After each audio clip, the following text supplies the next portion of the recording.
আসসালামু আলাইকুম। আশা করছি সবাই অনেক বেশি ভালো আছেন। মানি বক্স বিডি চ্যানেলের পক্ষ থেকে সবাইকে স্বাগতম।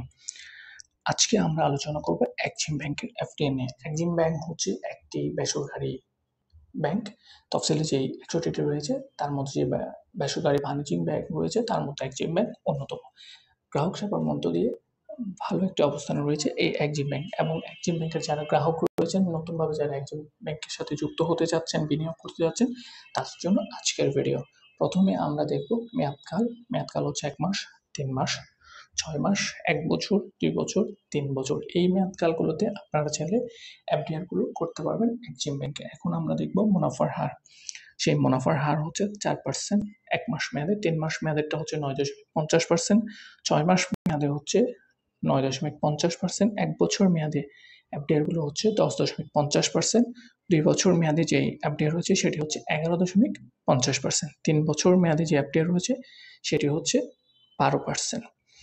এই মুনাফার হারগুলো প্রদান করে আসছে এই ব্যাংক এই নির্দিষ্ট মেয়াদের জন্য। এখন আমরা দেখব ১ লক্ষ টাকা এবং ৫ লক্ষ টাকা আপনি যদি এফডিআর করে থাকেন সেক্ষেত্রে মেয়াদ শেষে আপনি কত টাকা পেয়ে থাকবেন।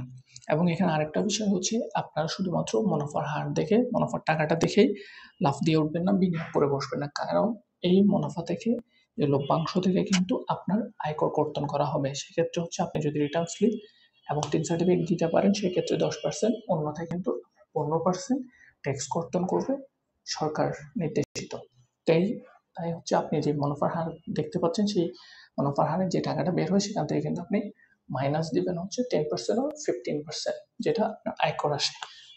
তো এখন আমরা দেখব ১ লক্ষ টাকা আপনি কত টাকা পাচ্ছেন। ১ লক্ষ টাকা যদি আপনি ১ মাস মেয়াদে রাখেন সেক্ষেত্রে পাবেন হচ্ছে ৩৩৩ টাকা ৩৩ পয়সা। ৫ লক্ষ টাকায় পাবেন ১,৬৬৬ টাকা ৬৬ পয়সা।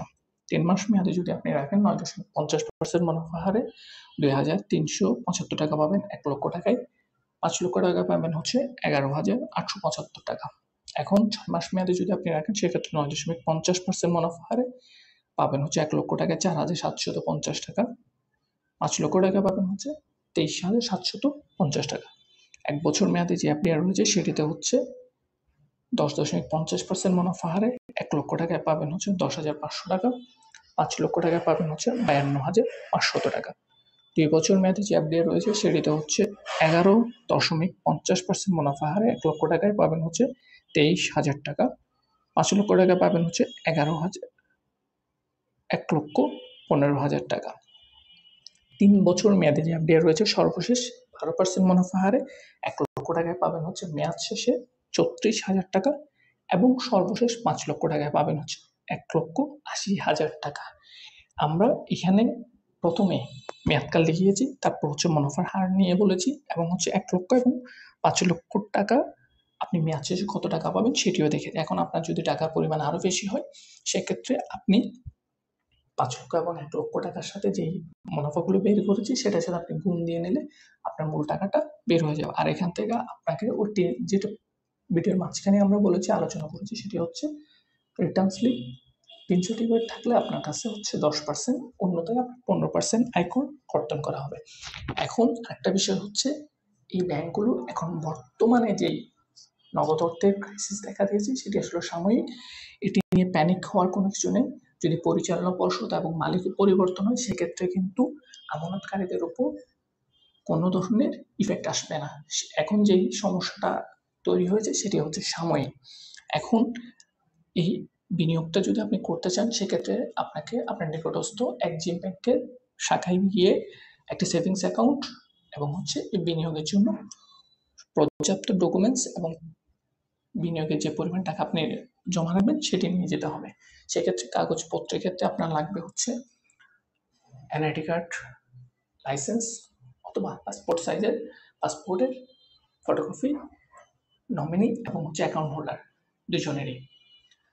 এখন হচ্ছে যদি নমিনি বা অ্যাকাউন্ট হোল্ডার যদি আপনার এনআইডি কার্ড না থাকে, পাসপোর্ট লাইসেন্স কোনোটাই না থাকে সেক্ষেত্রে হচ্ছে অনলাইন জন্ম নিবন্ধন এবং হচ্ছে কাউন্সিলর অফিস, পৌরসভা অথবা ইউনিয়ন পরিষদ থেকে একটা সত্যায়িত কপি নিয়ে যাবেন, যেটা হচ্ছে নাগরিক সনদ বলা হয়, ছবিযুক্ত। আর হচ্ছে পাসপোর্ট সাইজের ছবি। নমিনির ক্ষেত্রে হচ্ছে নমিনি পাসপোর্ট সাইজের ছবিটা হচ্ছে অ্যাকাউন্ট হোল্ডার দ্বারা সত্যায়িত করে নেবেন। আর যদি আপনার টিন সার্টিফিকেট রিটার্ন স্লিপ থাকে সেটাই জমা দিয়ে দেবেন অ্যাকাউন্ট করার ক্ষেত্রে। আর যদি দিয়ে না থাকেন সেক্ষেত্রে কিন্তু 15%, যদি এই কাগজপত্রগুলো থাকেও আপনি যদি ঋণের ক্ষেত্রে জমা না দেন সেক্ষেত্রে কিন্তু আপনার নিজেরই লস, 5% বেশি আপনার মুনাফা থেকে চলে যাবে। আর যদি মনে হয় অন্য কোনো তথ্য প্রয়োজন বা বুঝতে সমস্যা হয়, কমেন্ট করুন, আমরা রিপ্লাই দেওয়ার সর্বোচ্চ চেষ্টা করব। ধন্যবাদ।